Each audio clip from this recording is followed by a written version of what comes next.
அந்த தம்பி. நான் சொன்னேன், அப்பா 35 வருஷமா நான் பேசுற அரசியல நீ 3 நிமிஷத்துல பாட்டுல சொல்லி இருக்கிற, எனக்கு ரொம்ப பிடிச்சிருக்கு அப்படின்னு சொன்னேன். அந்த தம்பி சொன்னான், ஐயா நீங்க எல்லாம் பேசுறதுனால தான் நாங்கெல்லாம் பாடுறோம், எங்களுக்கு அந்த துணிச்சல். இன்றைக்கு எல்லா துறைகளிலும் காலரை தூக்கிவிட்டு கொண்டு ஒடுக்கப்பட்டவர்கள் தலை நிமிர்ந்து நடக்கிறார்கள் என்று சொன்னால், இது போன்ற பரந்த வீதிகளில் வீறு நடை போடுகிறார்கள் என்று சொன்னால், பல்லாயிரக்கணக்கான தோழர்கள் கோட்டு சூட்டோடு இன்றைக்கு மிடுக்கு நடை போட்டு வருகிறார்கள் என்று சொன்னால், அது விடுதலை சிறுத்தைகளின் எழுச்சியின் விளைவு. என்ன தோழர்கள் கேட்டாங்க, ஏன் நீங்க ஒரு ஆளு கோட்டு சூட்டு போட்டு வந்தா போதாதா, ஏன் எல்லாரையும் போட சொல்றீங்க? என் கண்ணார பார்க்கணும், கட்டிட வேலை செய்கிறவன் கோட்டு சூட்டோடு வர வேண்டும். ஆடு மாடு மேய்க்கிற தம்பிகள் கோட்டு சூட்டு போட்டுக் கொண்டு நடக்க வேண்டும். ஆட்டோ ஓட்டுகிற தம்பி கோட்டு சூட்டு போட்டு நடக்க வேண்டும். அவனுக்கு காக்கி சட்டை தான் கதி என்று எண்ணக்கூடாது. நாம் நடத்தி இருக்கிற இந்த பேரணி, பெருந்திரள் பேரணி, தமிழ்நாட்டு அரசியலில் மட்டுமல்ல, இந்திய அரசியலில் பேரதிர்வுகளை உருவாக்குகிற ஒரு பேரணி. தோழர்கள் இங்கே சொன்னதை போல எல்லோரும் தேர்தல் கணக்குகளை பற்றி பேசிக் கொண்டிருக்கிறார்கள். யார் எந்த கூட்டணி, நமக்கு அந்த கவலை இல்லை. எத்தனை இடங்கள் என்று பேசிக் கொண்டிருக்கிறார்கள், நமக்கு அந்த கவலை இல்லை. யார் முதலமைச்சர் என்று பேசிக் கொண்டிருக்கிறார்கள், நமக்கு அந்த கவலை இல்லை. விடுதலை சிறுத்தைகள் திமுகவிடம் சிக்கிக் கொண்டு தவிக்கிறது. அட அற்பர்களே, அரசியல் அறியாமையில் உழலும் அரைவேக்காடுகளே, தமிழ்நாட்டு அரசியலின் திசை வழியை தீர்மானிப்பவர்கள் விடுதலை சிறுத்தைகள். சொல்ல போனால் இந்திய தேசிய அரசியலையும் கூர்மைப்படுத்துகிறவர்கள் விடுதலை சிறுத்தைகள். இன்றைக்கு இந்திய அரசியலையே மதச்சார்பின்மைக்கு எதிரானவர்கள், மதச்சார்பின்மைக்கு ஆதரவானவர்கள் என்று கூர்மைப்படுத்துகிற அரசியலை விடுதலை சிறுத்தைகள் மட்டும்தான் முன்னெடுக்கிறது.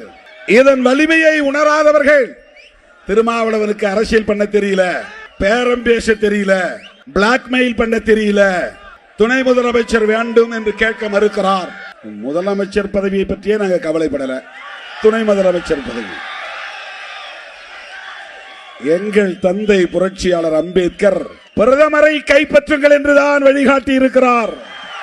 அதுதான் அதிகாரம் உள்ள பதவி, அதுதான் அரசு, அதுதான் அதிகாரமுள்ள பதவி. தலித்துகள், பழங்குடி மக்கள், இந்த மண்ணின் பூர்வீக குடிகள் ஆட்சி அதிகாரத்திற்கு வர வேண்டும். இதுதான் புரட்சியாளர் அம்பேத்கர் கண்ட கனவு, இதுதான் புரட்சியாளர் அம்பேத்கரின் கனவு. எந்த நேரத்தில் என்ன செய்ய வேண்டும் என்று எங்களுக்கு தெரியும், திருமாவளவனுக்கு தெரியும், விடுதலை சிறுத்தைகளுக்கு தெரியும். சும்மா யூடியூப்ல உட்கார்ந்து கண்டவெல்லாம் நமக்கு அட்வைஸ் பண்றான், அதை செய்யக்கூடாது, இதை செய்யக்கூடாது, இதுதான் நோக்கம், அதுதான் நோக்கம். 35 வருஷம் இந்த அரசியல நாங்களும் கொட்டை போட்டுக்கிட்டு தான் இருக்கிறோம், பழந்தின்று கொட்டை போடுகிறவர்கள். 10 ஆண்டு காலம் தேர்தல் அரசியலை வேண்டாம் என்று அரசியல் செய்தவர்கள் நாங்கள். தம்பி இறங்க. 10 ஆண்டு காலம் தேர்தல் புறக்கணிப்பை பேசியவர்கள் நாங்கள். 25 வருஷம் இந்த தில்லுமுள்ளு தேர்தல் அரசியலில் தாக்கு பிடித்து நிற்கிறவர்கள் விடுதலை சிறுத்தைகள். சமகாலத்தில் எங்களோடு புறப்பட்டவர்கள் எங்கோ வழிதவறி போய்விட்டார்கள். எங்களோட வந்தவங்க எல்லாம் காணும், ஆள எங்க போனாங்கன்னு தெரியல. இன்றைக்கு விடுதலை சிறுத்தைகள் தமிழக அரசியலில் தவிர்க்க முடியாத ஒரு சக்தியாக, அரசியல் சக்தியாக நிமிர்ந்திருக்கிறது. ஆந்திராவிலும் வேர் பிடித்திருக்கிறது, தெலுங்கானாவில் கிளை பரப்பி நிற்கிறது,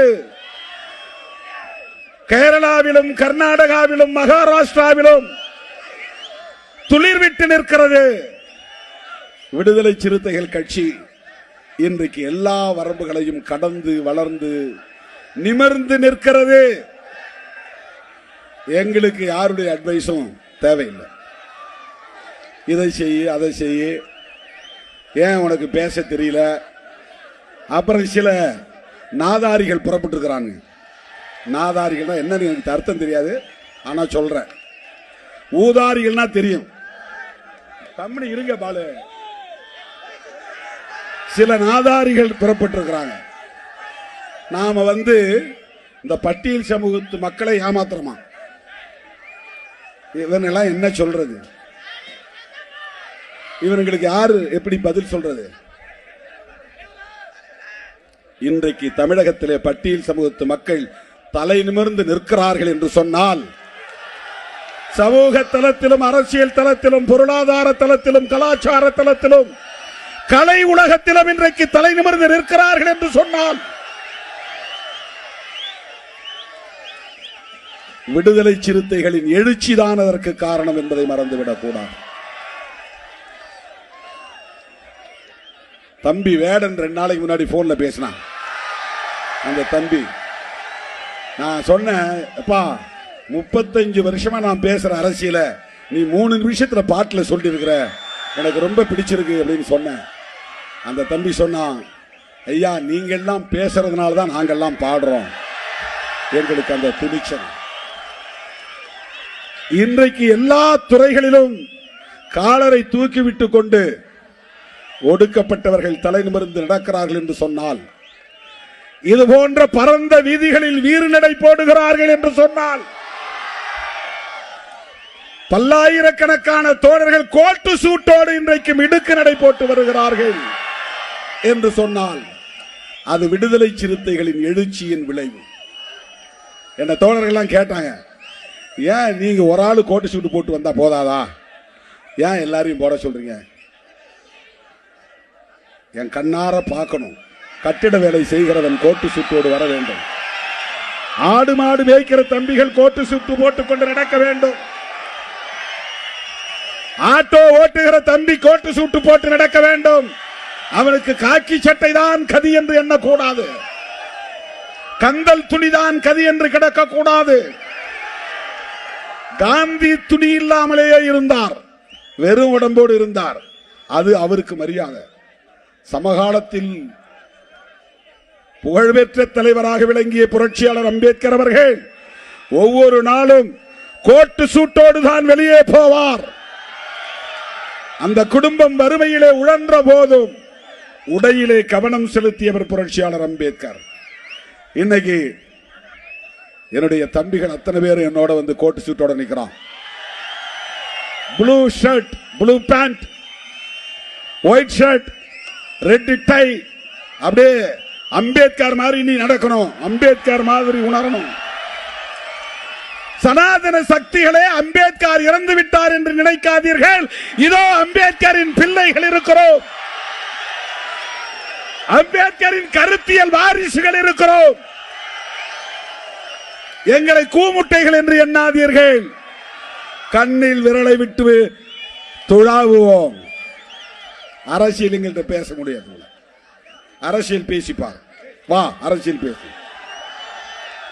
ஒன்ன மாதிரி வெறும் சாதி வெறிய பேசுறவங்க அல்ல திரு விடுதலை சிறுத்தைகள். ஆண்ட பரம்பரை, வீர பரம்பரை என்று சொல்லக்கூடியவர்கள் அல்ல, அறிவு பரம்பரை, ஞான வம்சத்தை சார்ந்தவர்கள். எங்கள் தலைவர் அம்பேத்கர் என்று சொல்லுகிற போது எங்களுக்கு மெய் சிலிர்ப்பு ஏற்படுகிறது. நாடி நரம்புகள் முறுக்கேறுகின்றன, தலை நிமருகிறது, மீசை முறுக்கேறுகிறது. இன்னைக்கு தமிழ்நாட்டில் ஒருத்தன் டிப்டாப்பா மிடுக்கா டிரஸ் பண்ணிட்டு போறான்னா அவன் சிறுத்தை. இன்றைக்கு தமிழ்நாட்டில் ஒருவன் நல்ல தமிழ் பெயர் சூட்டி இருக்கிறான் என்றால் அவன் விடுதலை சிறுத்தை. இன்றைக்கு தமிழ்நாட்டிலே தெளிவான கொள்கை அரசியல் ஒருவன் பேசுகிறான் என்றால் கண்ணை மூடிக்கொண்டு சொல்லலாம், அவன் விடுதலை சிறுத்தை.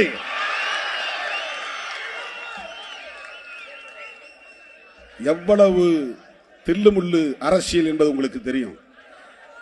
இதே திருச்சியில இந்த பேரணி நடத்துறதுக்கு முதல்ல அனுமதி இல்லைன்னு சொல்லிட்டாங்க. நாம ஆளுங்கட்சி கூட்டணியில தான் இருக்கிறோம். காவல்துறை சொன்னாங்க, எங்களுக்கு அனுமதி தர சொல்லி மேலிடத்துல இருந்து எந்த இன்ஸ்ட்ரக்ஷன் வரல, அனுமதி இல்லைன்னாங்க. தமிழ்நாடு முழுக்க இன்னைக்கு காவல்துறை உயர் நீதிமன்றத்தில் வந்த தீர்ப்பு, கொடிக்கம்பங்கள்லாம் வெளியேற்றணும், இடிக்கணும், அப்புறப்படுத்தணும். மற்ற கட்சி கொடிக்கம்பங்கள்லாம் அப்படியே இருக்கு. போலீஸுக்கும் ஹைவேஸுக்கும் இதுதான் ஒரு வாய்ப்புன்னு உடனே இறங்கிட்டான் களத்துல. சிறுத்தைகள் கொடியெல்லாம் இடிடான்றான். இவ்வளவு நெருக்கடிகளை தாங்கிக் கொண்டு இந்த களத்திலே நிற்கிற இயக்கம் விடுதலை சிறுத்தைகள் கட்சி. கொடியேற்ற முடியவில்லை, பொதுக்கூட்டம் நடத்த முடியவில்லை, பேரணி நடத்த முடியவில்லை, மாநாடு நடத்த முடியவில்லை. இப்படியெல்லாம் நெருக்கடிகள் 25 ஆண்டுகளாக. நாம கூட்டணியிலே இருப்போம், கூட்டணி கட்சியாரனே ஒருத்தர் மேல ஏறி அந்த கொடியை மட்டும் கட் பண்ணுவான் என்ற ஒன்றாவது காட்டினாங்க. அந்த தம்பி ஒரு நாள் சிறுத்தையா மாறுவான், பொறுமையா இருங்க என்று நான் சொல்லி இருக்கிறேன். வண்டியில கல்லெடுத்து அடிப்பான், அந்த தம்பிகள் ஒரு நாள் பூவெடுத்து வீசுவான் என்று நான் சொல்லி இருக்கிறேன். இப்படித்தான் இந்த அடக்குமுறைகளையும் நெருக்கடிகளையும் தாக்குப்பிடித்து இந்த இயக்கம் 1/4 நூற்றாண்டு காலம் இந்த களத்திலே போராடி கொண்டிருக்கிறது. தவிர்க்க முடியாத ஒரு அரசியல் சக்தியாக மாறி இருக்கிறது. ஏன் திமுகவை ஆதரிக்கிறோம்? திமுக கூட்டணியை விட்டு வெளியே நின்றால் என்ன ஆகிவிடும்? எங்க மேல என்ன ஏதாவது இன்கம் டாக்ஸ் ரைடு வரப்போதா? இடி ரைடு வரப்போதா? வேற என்ன செய்ய முடியும் உங்களால? மாநில அரசாலும் ஒண்ணும் பண்ண முடியாது, மத்திய அரசாலும் ஒண்ணும் பண்ண முடியாது. நாங்க எதற்காக பயப்பட வேண்டும்? யாருக்காக பயப்பட வேண்டும்? என்ன நெருக்கடி? நாங்கள் அம்பேத்கரின் பிள்ளைகள், பெரியாரின் பிள்ளைகள், மார்க்சின் கருத்தியல் வாரிசுகள். அதனால் ஒரு முடிவை துணிவாக எடுத்து, தெளிவாக எடுத்து, உறுதியாக நிற்கிறோம். எல்லா கதையும் அடைச்சிக்கிட்டு இவர் என்ன பண்ண போறாரு? எங்களுக்கான காலம் கனியும் வரையில் நாங்கள் காத்திருப்போம். அதுதான் டெம்பரரி, ஒரு தற்காலிகமான விளைச்சலுக்காக நாங்கள் அவசர முடிவுகளை எடுக்கக்கூடியவர்கள் அல்ல. நான் சொல்லுவேன், எங்களை நோக்கி அதிகாரம் வரும், எங்களை நோக்கி நாற்காலிகள் வரும், எங்களை ஒரு ஓரமாக உட்கார் என்று சொன்னால் அதுதான் அந்த மேடையின் மையமாக மாறும். எங்களை இறங்கி போய் ஒரு ஓரத்திலே நில் என்று சொன்னால் நாங்கள் நிற்கிற இடமே அந்த அவையின் மையமாக மாறும். எங்களை ஓரங்கட்ட பார்த்தாலும் ஒதுக்க பார்த்தாலும் நாங்களே மையம் என்பதை நிறுவுவோம். இதுதான் எங்கள் அரசியல். அருமை தோழர்களே, திராவிட முன்னேற்ற கழகத்தோடு நாம் கொண்டிருக்கிற உறவு என்பது கொள்கை உறவு. இடங்களை பற்றி பேச்சுவார்த்தையில் முடிவு செய்து கொள்வோம், அது வேறு. ஆனால் திமுக அரசோடு எங்களுக்கும் இருக்கிற விமர்சனங்களை தாண்டி நாங்கள் தேர்தல் உறவை வைத்துக் கொள்கிறோம் என்று சொன்னால் அது தொலைநோக்கு பார்வையுடன் கூடிய ஒரு கொள்கை முடிவு, அவ்வளவுதான். யார் புரிந்து கொள்கிறார்களோ இல்லையோ, நீங்கள் புரிந்து கொள்ள வேண்டும். என் உயிரின் உயிரான விடுதலை சிறுத்தைகள் புரிந்து கொள்ள வேண்டும். 2002 ஜெயலலிதா அம்மா மதமாற்ற தடை சட்டத்தை கொண்டு வந்த போது அது முஸ்லிம்களுக்கு எதிரானது, கிறிஸ்தவர்களுக்கு எதிரானது, பாதிரியார்களுக்கு எதிரானது, இமாம்களுக்கு எதிரானது என்று எல்லோரும் சொன்ன போது இல்லை இல்லை, அது எங்களுக்கு எதிரானது, தலித்துகளுக்கு எதிரானது என்று சொன்ன இயக்கம் விடுதலை சிறுத்தைகள் கட்சி. அப்பதான் 2002 தமிழ் பெயர் சூட்டுகிற நடவடிக்கை எடுத்தோம். மதமாற்ற தடை சட்டத்தை கொண்டு வந்த போது அன்றைக்கும் அந்த சனாதன அரசியலை எதிர்ப்பதிலே தீவிரம் காட்டி இருக்கிறோம். அதுல இருந்து இன்னைக்கு நாம மாறல. அதே அம்மையார் இன்னொரு சட்டம் கொண்டு வந்தாங்க. ஆடு கோழி பலியிடக்கூடாது. என்னென்ன ஆடு பலியிடுவாங்க, கோழி பலியிடுவாங்க, வேற என்ன பன்றி பலியிடுவாங்க. இதெல்லாம் பலியிடக்கூடாதுன்னு ஒரு சட்டம் கொண்டு வந்தாங்க. உடனே நாம சேலத்தில் ஒரு மாநாடு போட்டோம். இந்துத்துவ பண்பாட்டு திணிப்பு மாநாடு, எதிர்ப்பு மாநாடு. அந்த பண்பாட்டை எங்க மேல திணிக்காத, எங்க குலதெய்வத்துக்கு நாங்க சாராயம் வச்சு படைப்போம், அது எங்க கலாச்சாரம். எங்க குலதெய்வத்துக்கு நாங்க கோழிய வெட்டி சமைச்சு கறி சமைத்து எங்க முன்னோர் முப்பாட்டை செத்து போயிருப்பான். அவன் பேரு மாயவன். என் குலதெய்வம் பேரு மாயவன். அவன் உண்மையா பிறந்து வளர்ந்து வாழ்ந்தவன். அவன் செத்து போயிட்டான். அவனுக்கு நடுகள் நட்டு படைக்கிறோம். நாங்க மீன் படைப்போம், கருவாடு படைப்போம், பன்றியை வெட்டி பன்றி கறியை சமைச்சு அதை சாப்பிடுவோம், படைச்சு சாப்பிடுவோம். இது எங்க கலாச்சாரம். இதை தடுக்கிறது நீ யார்? இதை தடுத்துட்டு குலதெய்வத்தெல்லாம் வழிபடாத, நீ பெருந்தெய்வத்தை வழிபடு. அப்படியே சனாதனத்துக்குள்ள நுழைஞ்சு பிஜேபிக்கு போய் ஓட்டு போடுன்னு சொல்றியா? திடீர்னு இன்னைக்கு முருக பக்தர், அவங்களுக்கு முருகனுக்கு மேல பக்தி வந்துருச்சு. அங்க போனா ராமர் பக்தர், பீகார் போனா கிருஷ்ண பக்தர், மகாராஷ்டிரா போனா விநாயகர் பக்தர், மேற்கு வங்கம் போனா காளி பக்தர், தமிழ்நாட்டுக்கு வந்தா முருக பக்தர், கேரளாவுக்கு போனா ஐயப்ப பக்தர். எத்தனை வேஷம் போடுறான் பாருங்க பிஜேபி காரன் மக்களை ஏய்ப்பதற்கு. என்னைக்காவது அடிப்படை உரிமை கேட்டு போராடி இருக்கிறானா? குடிநீர் வசதி கேட்டு போராடி இருக்கிறானா? மனைப்பட்டா கேட்டு போராடி இருக்கிறானா? ஆரம்ப சுகாதார நிலையம் கேட்டு போராடி இருக்கிறானா? பள்ளிக்கூடம் கேட்டு போராடி இருக்கிறானா? கல்லூரி கேட்டு போராடி இருக்கிறானா? இடஒதுக்கீடு கேட்டு போராடி இருக்கிறானா?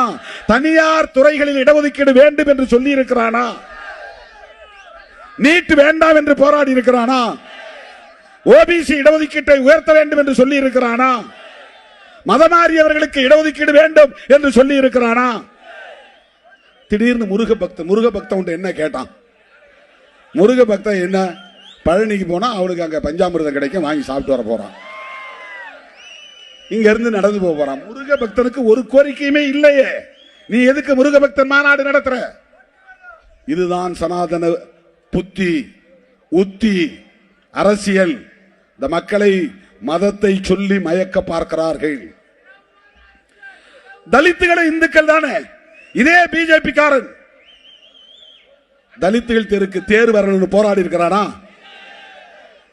மேல் பாதியில கோயிலை திறக்கணும்னு போராடி இருக்கிறானா?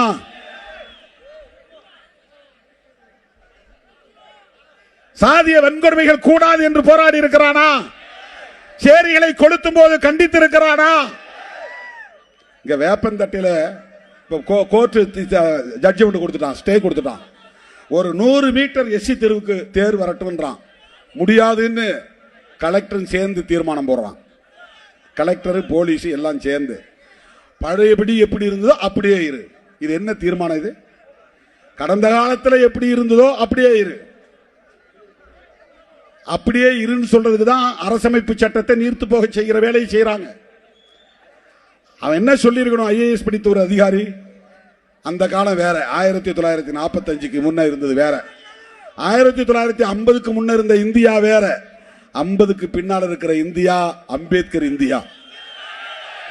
50க்கு முன்னால இருந்த இந்தியா மனு இந்தியா. அது மனு இந்தியா. மனுவை வீழ்த்துவதற்கு புறப்பட்டு வந்தவர் தான் புரட்சியாளர் அம்பேத்கர். அவர் எழுதின சட்டம் மனு சாஸ்திரம். புரட்சியாளர் அம்பேத்கர் எழுதின சட்டம் கான்ஸ்டிடியூஷன். 50க்கு பின்னால் இருக்கிற இந்தியா அம்பேத்கர் இந்தியா. இந்த இந்தியாவில் 100 மீட்டர் தேர கொண்டு வர மாட்டேன்னு நீ சொல்றனா, நீ எதுக்கு ஐஏஎஸ் படிச்ச? நீ எதுக்கு ஐபிஎஸ் படிச்ச? பாத்தீங்களா, இயற்கை நமக்கு ஒத்துழைப்பு தருதா இல்லையா? போயிருச்சு. நீங்க டிவைடர்ல ஏறினதுனால தான் லைட் எல்லாம் கட் பண்ணிட்டாங்க. இல்லைன்னா லைட் நமக்கு வந்திருக்கும், வெளிச்சம் நல்லா இருந்திருக்கும். தோழர்களே, இப்படி தலித்துகள் இந்துக்களாக இருந்தாலும் கூட தலித்துகளின் உரிமைகளுக்காக போராடாதவர்கள் தான் பிஜேபி காரர்கள். அந்த பிஜேபியினுடைய செயல் திட்டத்தை நடைமுறைப்படுத்துறதுக்கு பல பேர் பல வேஷம் போடுறாங்க. பல பேர் பல வேஷம் போடுறாங்க. சில பேர் சினிமா புகழோடு வந்திருக்கிறாங்க. ஹீரோ என்கிற அந்த வேஷத்தோட வந்திருக்கிறாங்க. நாம எச்சரிக்கையா இருக்கணும். எல்லாம் என்ன சொல்றாங்கன்னா, இந்த எஸ்சி சமுதாயத்தை சார்ந்த இளைஞர்கள்லாம் அப்படியே சினிமாவுக்கு பின்னால போயிருவாங்க, சினிமா ஹீரோவுக்கு பின்னால போயிருவாங்க. நடக்குமா? ஏமாறுவீர்களா? அப்படி வெறும் சினிமா விளம்பரத்திற்காக அல்லது அந்த புகழுக்காக மயங்கி அரசியல் களத்திலே தோல்வி அடையக்கூடியவர்களா நீங்கள்? நான் சொன்ன அம்பேத்கரை ஏற்றுக்கொண்ட எவனும் எந்த விளம்பர மாயைக்கும் பணிய மாட்டான், விளைபோக மாட்டான். அம்பேத்கர் அரசியலே வேற, அதை அவங்களால புரிஞ்சிக்கவே முடியாது. இன்றைக்கும் அம்பேத்கர் சொன்னால் கோடி மக்கள் குரல் எழுப்புவார்கள், கூச்சல் எழுப்புவார்கள். இந்தியா முழுக்க, உலகம் முழுக்க சினிமாக்காரங்களுக்கு அந்தந்த ஏரியாவில் தான் கோஷம் வரும், கூட்டம் வரும். அப்படின்னா அம்பேத்கர் லட்சம் மடங்கு ஹீரோ. அவரு நீ 100 படத்துக்கு ஹீரோவா இருப்ப. அம்பேத்கர் இறந்தது 56. இன்னைக்கு நீங்க கலிபோர்னியாவில் போய் அம்பேத்கர் சொல்லுங்க, அப்படியே எழுந்திருப்பான் ஒரு 100 பேர். ஜெய் பீம், ஜெய் பீம் அப்படின்னு முழங்குவான். இந்த முழக்கத்துக்கு எவ்வளவு பெரிய ஈர்ப்பு! லட்சம் சூப்பர் ஸ்டாருக்கு சமமானவர் புரட்சியாளர் அம்பேத்கர். சூப்பர் ஸ்டார்னா தமிழ்நாட்டுக்குள்ள, சுப்ரீம் ஸ்டார் தமிழ்நாட்டுக்குள்ள, அல்டிமேட் ஸ்டார் தமிழ்நாட்டுக்குள்ள, நம்ம பவர் ஸ்டார் தமிழ்நாட்டுக்குள்ளதான். அம்பேத்கர் அதையெல்லாம் தாண்டிய ஸ்டார், அதுக்கு பேரே கிடையாது. அந்த அம்பேத்கரை தலைவராக ஏற்றுக்கொண்ட எம் உயிரின் உயிரான விடுதலை சிறுத்தைகள் ஒரு ஓட்டு சிதறாது. சிறுத்தைகள் எப்பக்கமோ அப்பக்கம்தான் வெற்றி. சிறுத்தைகள் எப்பக்கமோ அப்பக்கம்தான் ஆட்சி. அதை தீர்மானிக்கக்கூடிய வல்லமை படைத்தவர்கள் விடுதலை சிறுத்தைகள். இதை நான் ஆணவத்தோடு சொல்லவில்லை, அகந்தையோடு சொல்லவில்லை, அரசியல் பேரத்திற்காக முன்னோட்டமாக சொல்லவில்லை, யதார்த்தத்தை சொல்லுகிறேன். அருமை தோழர்களே, அப்படிப்பட்ட இந்த இயக்கம் இன்றைக்கு தேர்தலை பற்றி கவலைப்படாமல் தேசத்தை பற்றி கவலைப்படுகிறது.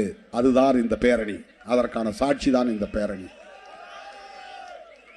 வாங்கன்னு தான் கூப்பிட்ட, எங்கிருந்துதான் இப்படி கிளம்பினீர்களோ இன்னும் வந்து கொண்டே இருக்கிறார்கள். காவல்துறை அங்கங்க மடக்கி வச்சிருக்கிறாங்க வண்டியை. உள்ள விடாதீங்க, உள்ள விடாதீங்க, உள்ள விடாதீங்க. திருச்சியே திணறி போயிரும். அது மீண்டு வருவதற்கு நேரமாகும். இப்ப நம்ம வெளியே போறதுக்கு 2 மணி நேரம் ஆகும். அதான் இப்ப அவங்களுக்கு இருக்க கவலை. பாதுகாப்பா நீங்க திரும்பி இன்னொரு பேரணி நடத்தணும். இப்படியே திரும்பவும் நீங்க மன்னார்புரம் போகணும், இப்படியே நடந்து போகணும். உங்க வண்டி எல்லாம் அங்கதான் வரும், இந்த பாலத்துக்கு கீழே. பஞ்சப்பூர்ல இருந்து வந்து தென் மாவட்டங்கள் வண்டியெல்லாம் இங்க வந்து மன்னார்புரத்தில் நிற்கும். நீங்க ஏறி போயிடலாம். அந்த பக்கம் போனீங்கன்னா ஜி கார்னர் வட மாவட்ட வண்டிகள்லாம் வந்துடும். நீங்க திரும்ப இங்க இருந்து ஒரு 2 கிலோமீட்டர் நடக்கணும், மறுபடியும் பேரணி. தோழர்களே, நான் நிறைவுக்கு வருகிறேன். இந்த பேரணி ஒரு செய்தியை சொல்லுகிறது. என்ன செய்தியை சொல்லுகிறது என்றால், எல்லாவற்றையும் விட முதன்மையானது தேசம். 2026 தேர்தல், அதுல பேரம், அதுல சீட்டு, அதுல வெற்றி தோல்வி, அதையெல்லாம் விட, கூட்டணி கணக்குகள் எல்லாவற்றையும் விட தேசம் முதன்மையானது. அந்த தேசத்தை கட்டமைக்க வேண்டும் என்றால், அம்பேத்கர் தேசத்தை கட்டமைக்க வேண்டும் என்றால், அவர் வகுத்தளித்த அரசமைப்பு சட்டத்தை பாதுகாக்க வேண்டும். அரசமைப்பு சட்டத்தை பாதுகாக்க வேண்டுமானால் அதுல உயிர் மூச்சு கோட்பாடு, ஆன்மான்னு ஆங்கிலத்தை வடமொழியில சொல்லுவாங்க. கான்ஸ்டிடியூஷனுடைய ஆன்மா, ஆன்மானா உயிர் மூச்சு. அதுல முக்கியமா 3 இசம் இருக்கு கான்ஸ்டிடியூஷன்ல.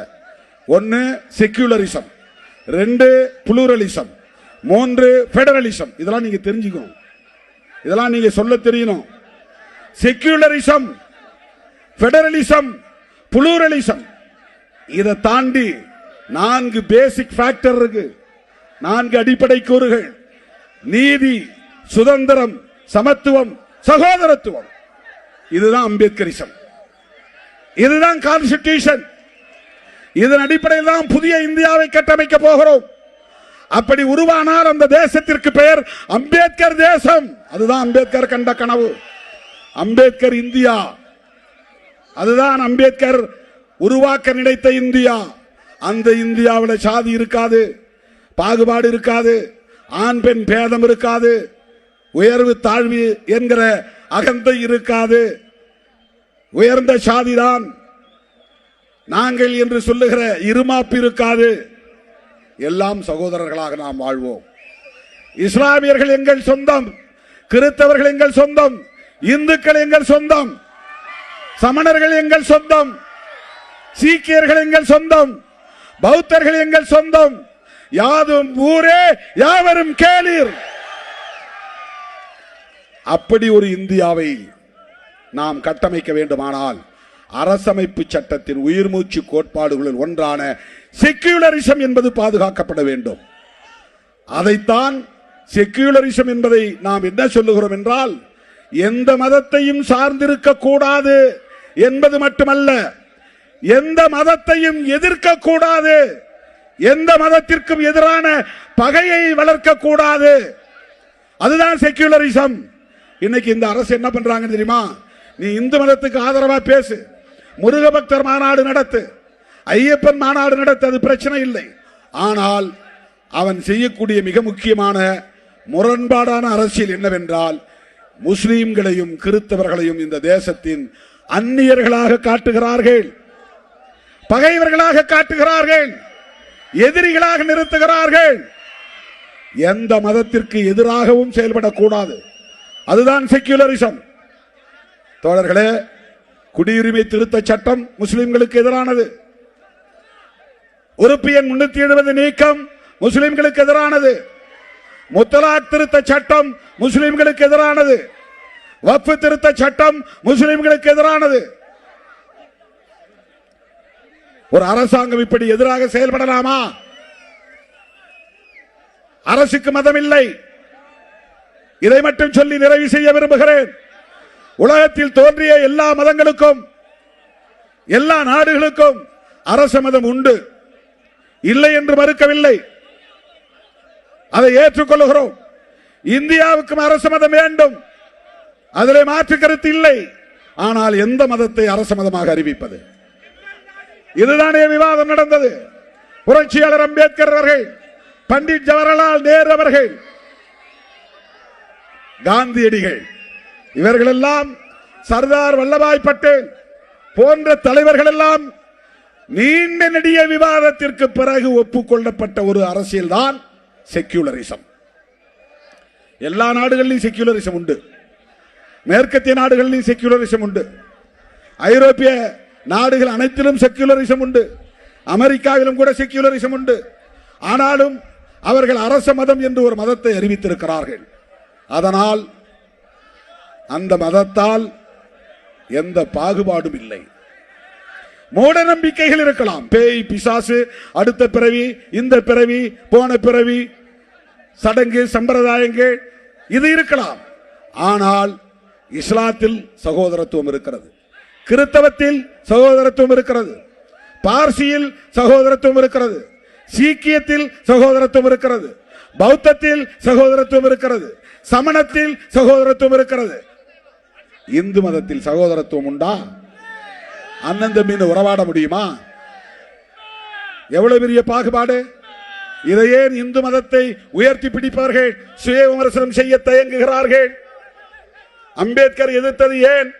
பெரியார் எதிர்த்தது ஏன்? மகாத்மா பூலே எதிர்த்தது ஏன்? அம்பேத்கர் என்ன முஸ்லிமா? பெரியார் என்ன கிறிஸ்தவரா? இங்கே சில பேர் கண்டுபிடிச்சிருக்கிறாங்க, பெரியார் கன்னடர். என்னையா அரசியல்? கருணாநிதி தெலுங்கர். அப்படின்னா நீ அம்பேத்கர் என்ன சொல்லுவ? அம்பேத்கர் நீ என்ன சொல்லுவ? அம்பேத்கர் யார்? அவர் பேசிய மொழி மராத்தி மொழியாக இருக்கலாம், அவர் கற்ற மொழி இந்தியாக இருக்கலாம். ஆனால் அவர் வாழ்க்கை எங்களுக்கானது, ஒடுக்கப்பட்டவர்களுக்கானது, பாட்டாளிகளுக்கானது, உழைப்பவர்களுக்கானது, சிறுபான்மை மக்களுக்கானது. அவருடைய வாழ்க்கையும் அவருடைய கோட்பாடும், வாழ்க்கையும் கோட்பாடும் முக்கியமா, அவன் பேசிய மொழி முக்கியமா, அவர்கள் பின்பற்றுகிற மதம் முக்கியமா? இங்க தமிழ் தேசியம் என்கிற பெயரால் திமுக வெறுப்பு அரசியலை மட்டுமல்ல, ஒட்டுமொத்தமாக திராவிட இயக்க அரசியலையே எதிர்த்து வெறுத்து பரப்புவதன் மூலம் சனாதன சக்திகளுக்கு துணை போகிறார்கள். இதையெல்லாம் நாம் புரிந்து கொள்ள வேண்டும், இதையெல்லாம் உணர்ந்து கொள்ள வேண்டும். பெரியாரை கன்னடர் என்று சொன்னால் அம்பேத்கரை மராட்டி என்று சொல்வாயா? எனக்கு பெரியார் வேண்டாம் என்று கூட நான் சொல்லுகிறேன். அம்பேத்கரை வேண்டாம் என்று என்னால் சொல்ல முடியுமா? அம்பேத்கரை வேண்டாம் என்று சொல்லிவிட்டு நான் யாரை தலைவராக ஏற்றுக்கொள்வது? அமித்ஷாவை தலைவராக ஏற்றுக்கொள்வதா? மோடியை தலைவராக ஏற்றுக்கொள்வதா? அண்ணாமலையை தலைவராக ஏற்றுக்கொள்வதா? நயினார் நாகேந்திரனை தலைவராக ஏற்றுக்கொள்வதா? நடிகர்களை தலைவராக ஏற்றுக்கொள்வதா? புரட்சியாளர் அம்பேத்கர் அவர்கள் உலகமெங்கு வாழுகிற ஒட்டுமொத்த உழைக்கும் மக்களின் விடுதலைக்கான தத்துவத்தை தந்த ஒரு மாமனிதர். அவரை எப்படி நாம் மொழி அடிப்படையில் பிரித்து பார்க்க முடியும்? பெரியாரும் அம்பேத்கரும் நண்பர்கள், மகாத்மா பூலேவின் வாரிசுகள்.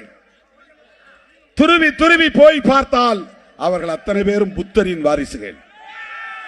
அம்பேத்கர் புதிய புத்தராக இந்த மண்ணிலே அவதாரம் எடுத்தார். அப்படிப்பட்ட அந்த மாமனிதரின் கொள்கை வழியிலே நாம் எல்லா வரம்புகளையும் கடந்து தேசிய அளவில் சிறுபான்மை மக்களையும் இதர விளிம்பு நிலை மக்களையும் அதிகார வலிமையுள்ளவர்களாக வளர்த்தெடுக்க வேண்டும் என்கிற தொலைநோக்கு பார்வையோடு இந்த இயக்கத்தை வழிநடத்துகிறோம். இது இடையில அப்பப்ப 2 வருஷத்துக்கு ஒரு தடவை தேர்தல் வரும். அதுல 8 10 பிரச்சனை கிடையாது, 10 20 பிரச்சனை கிடையாது. நாம் ஏற்றுக்கொண்ட கொள்கையில் தெளிவாக இருக்கிறோமா இல்லையா, உறுதியாக இருக்கிறோமா இல்லையா, அதுதான் முக்கியம். அம்பேத்கருக்கு துரோகம் இழைக்க கூடாது, அம்பேத்கருடைய கொள்கைக்கு நாம் துரோகம் இழைக்க கூடாது. யார் துரோகம் இழைத்தாலும் சிறுத்தைகள் ஒருபோதும் துரோகம் இழைக்க மாட்டோம். அவருடைய அரசியலை நாம பேசுறோம், அவருடைய அரசியலை நாம பேசுறோம். பிஜேபி மேல தனிப்பட்ட வெறுப்பு நமக்கு கிடையாது, மோடி மேல தனிப்பட்ட வெறுப்பு கிடையாது, கோல்வாக்கர் மேல தனிப்பட்ட வெறுப்பு கிடையாது. அம்பேத்கர் அரசியலை பேசினா ஒன்னு அம்பலப்படுத்த வேண்டியிருக்கு. அம்பேத்கர் அரசியலை பேசினால் பிஜேபியை வேண்டாம் என்று சொல்ல வேண்டியிருக்கிறது. அம்பேத்கர் அரசியலை பேசினால் தமிழ்நாட்டில் இருந்து விரட்டி அடிக்க வேண்டிய தேவை வருகிறது, இந்தியாவில் இருந்தே விரட்டி அடிக்க வேண்டிய தேவை வருகிறது. அதுக்கு நான் காரணம் இல்லை, நான் உள்வாங்கிக் கொண்ட அம்பேத்கர் அரசியல் தான் காரணம். அம்பேத்கர் அரசியல் தான் காரணம். அந்த அரசியலின் அடிப்படையில் தான் தோழர்களே இந்த தேர்தல் கணக்குகள் போடும் சூழலில் நாம் தேசத்தின் நலன்களை முன்னிறுத்துகிறோம். எனவே இந்த மாபெரும் பேரணியின் மூலம் நாம் சொல்லுகிற மெசேஜ், மதம் மக்களுக்கானதே தவிர அரசுக்கானதல்ல. அதனால் செக்யூலரிசம், அம்பேத்கர், நேரு, காந்தி எல்லோரும் சேர்ந்து இந்த அரசுக்கு மதம் வேண்டாம் முடிவு பண்ணாங்க. இந்து மதத்தை அறிவிக்கலாம், அதான் பிஜேபி சொல்றான், ஆர்எஸ்எஸ் சொல்றான், எல்லாரும் சொல்றான். இந்து மதத்துல டிஸ்கிரிமினேஷன் இல்லைன்னு சொல்லுங்க, சகோதரத்துவம் இருக்குன்னு சொல்லுங்க. நாம் எல்லாம் சகோதரர் வந்து நாளைக்கு கட்டி பிடிக்க தயாரா? கட்டி பிடிக்க தயாரான்னு தான் கேட்கிற. இதையே திருச்சி பேசுவாங்க. திருமாவளவன் வேற மாதிரி பேசினாரும்பான், பரப்புவாங்க. அண்ணன் தம்பியாய் கட்டி பிடிக்க உன்னால் முடியுமா? என்னையும் ஒரு சகோதரனாக உன்னால் ஏற்றுக்கொள்ள முடியுமா? இந்து மதத்தில் சகோதரத்துவம் உண்டு, திருமாவளவன் எங்களோடு இணைய வேண்டும் என்று சொல்லுகிற துணிச்சல் உங்களுக்கு உண்டா? பிரச்சனை அதுதான். நோ ஃப்ரெட்டர்னிட்டி, சகோதரத்துவம் இல்லை. அதனால இந்தியாவின் அரச மதமாக இந்து மதத்தை அறிவிக்க முடியாது, முஸ்லீமை அறிவிக்க முடியாது, இஸ்லாத்தை அறிவிக்க முடியாது, அது வெளிநாட்டில் தோன்றிய மதம்.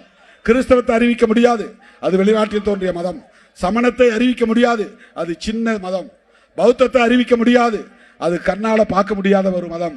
பூத கண்ணாடி வச்சுதான் பார்க்கணும். 50 லட்சம் பேரோ 1 கோடி பேரோ இருக்கிறாங்க 140 கோடி பேர்ல. அது மதம் அழிஞ்சு போச்சு. ஒரு காலத்துல ஓகோன்னு இருந்தது. மதத்தை அறிவிக்க முடியாது. சீக்கியத்தை அறிவிக்க முடியுமா? அறிவிக்க முடியாது, சின்ன மதம். பார்சி மதத்தை அறிவிக்க முடியுமா? அது வெளிநாட்டு மதம். அறிவிச்சா இந்து மதத்தை அறிவிக்க முடியும்.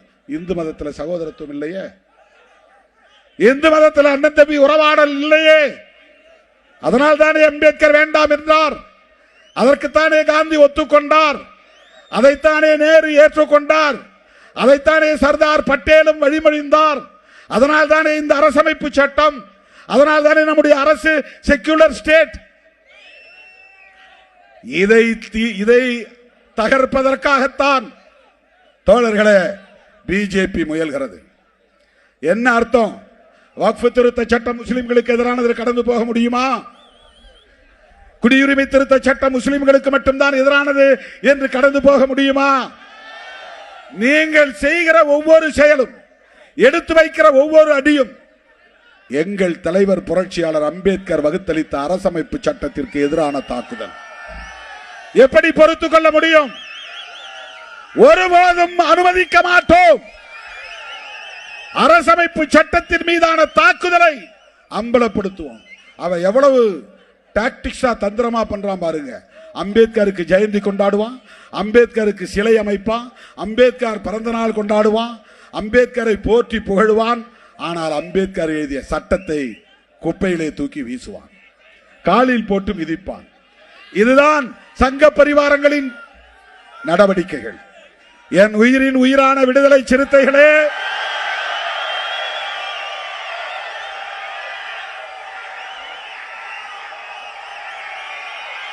நம்மை எந்த சக்தியாலும் வீழ்த்த முடியாது. தற்காலிக அரசியல் பயனுக்காக நாம் தவறான முடிவை ஒருபோதும் எடுக்க மாட்டோம். தேர்தல் அரசியலில் கிடைக்கிற தற்காலிக பயன் முக்கியம் இல்லை. இந்த நாடு முக்கியம், தேசம் முக்கியம், அரசமைப்பு சட்டம் முக்கியம். அதற்கான போராளிகளாக இந்த களத்தில் நிற்போம். அதற்கான போர்படை வீரர்களாக இந்த களத்தில் நிற்போம். தேர்தல் வரும் போகும். மறுபடியும் சொல்லுகிறேன், தேசிய அளவில் சிறுத்தைகளா சனாதன சக்திகளா என்றுதான் அரசியல் இனி தமிழ்நாட்டில் நடக்கும்.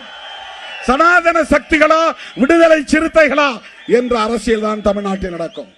அதற்கு தயாராவோம் என்று சொல்லி என் அழைப்பை ஏற்று ஓடோடி வந்த என் உயிரின் உயிரான விடுதலை சிறுத்தைகள் அனைவருக்கும் என்னுடைய நெஞ்சார்ந்த நன்றியை தெரிவித்து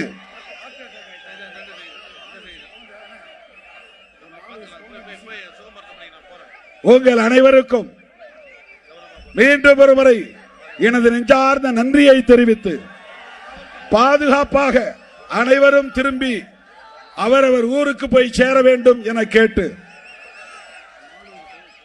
இந்த மகிழ்ச்சி தொடர்ந்து நீடிக்காத வகையில் வந்திருக்கிற ஒரு துக்க செய்தி.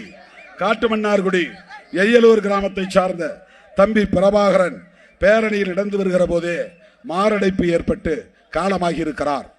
தம்பி பிரபாகரனுக்கு அனைவரும் எழுந்து நின்று ஒரு சில நொடிகள் அமைதி காத்து வீர வணக்கம் செலுத்துவோம். அனைவரும் எழுந்து நிற்கவும். நீங்க பாதுகாப்பா போனோம், அமைதியா இருங்க.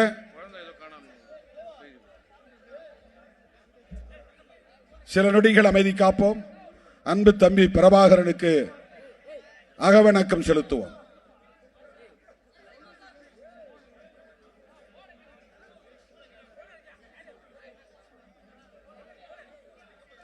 வீர வணக்கம், வீர வணக்கம். அன்பு தம்பி பிரபாகரனுக்கு, காட்டுமன்னார்குடி பிரபாகரனுக்கு வீர வணக்கம், வீர வணக்கம்.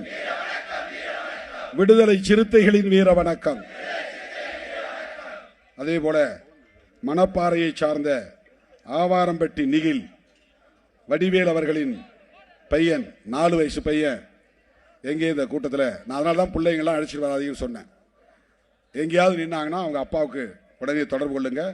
904 90 43 99 90 71 90 43 99 90 71 இந்த நம்பருக்கு போன் அடிச்சு இந்த குழந்தை எங்கேயாவது நின்னா உடனே அவங்களை தொடர்பு கொண்டு சொல்லணும். உடனடியாக அந்த குழந்தையை தந்தையிடம் ஒப்படைக்க வேண்டும் என கேட்டுக்கொள்கிறேன்.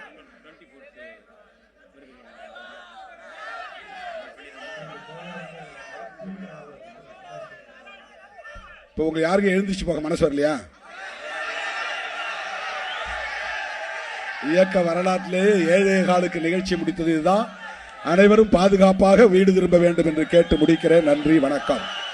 வீர வணக்கம், வீர வணக்கம். புரட்சியாளர் அம்பேத்கருக்கு, தந்தை பெரியாருக்கு, மாமேதை மார்க்சுக்கு வீர வணக்கம், வீர வணக்கம். விடுதலை சிறுத்தைகளின் வீர வணக்கம். அனைவரும் பாதுகாப்பாக திரும்பி செல்லும்.